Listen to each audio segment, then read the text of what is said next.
অদ্ভুত লাগছে যে আমি এখানে আসতে পারছি, সেটা আমার জন্য খুব ভালো লাগছে। আমরা পেয়ারা বাগান হয়ে যখন ফিরবো তখন আমরা মূলত এই হাটটা আপনাদের জন্য একটু দেখা যাচ্ছি, যে 200 বছরের পুরনো সেই হাট।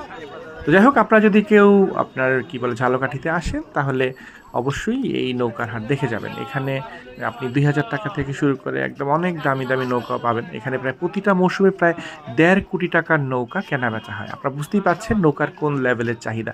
যদিও বেশিরভাগ ক্ষেত্রে ডিঙি নৌকা এদের বেশি ব্যবহৃত হয়, কারণ হলো পেয়ারা, আমড়া, লেবু এগুলো তোলার জন্য মূলত ডিঙি নৌকাগুলি খুব সহজে ছোট ছোট ক্যানেলে ঢুকে পড়তে পারে।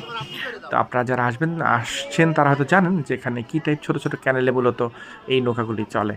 তো যাই হোক, সবাই ভালো থাকবেন আর আমার জন্য দোয়া করবেন। এবং যদি আপনারা ঝালকাঠিতে আসেন তাহলে ভীমরুলির এই 8 ঘরের এই নৌকার যে হাট সেটা অবশ্যই দেখে যাবেন। আশা করি ভালো লাগবে এবং ইতিহাস ঐতিহ্যের সাক্ষী দিতে পারবেন। তো যাই হোক, ভালো থাকবেন, দোয়া রাখবেন। আল্লাহ হাফিজ।